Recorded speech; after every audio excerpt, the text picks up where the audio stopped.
So began a very new, very hard life for a princess and her family. Every morning Joanna rose up early, milked Jewel as she called their cow, helped her siblings make breakfast using Jewel's milk, and traveled into the village with her 12-year-old brother in search of work. The townspeople at first were wary of welcoming the newcomers and gave Joanna and her brother the worst jobs of hauling water and chopping wood.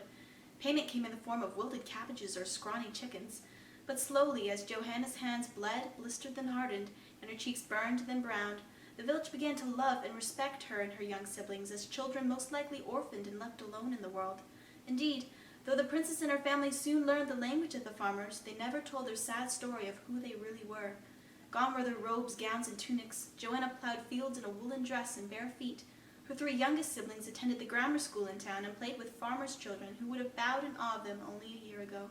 Her oldest brother commanded a herd of sheep instead of an army of soldiers. Evan's own son, an amiable young man with broad shoulders and big feet, asked for Johanna's hand in marriage, provided that she bring her cow to her new home. Joanna smiled kindly, shook her head, and later that evening laughed heartily over the incident with her siblings.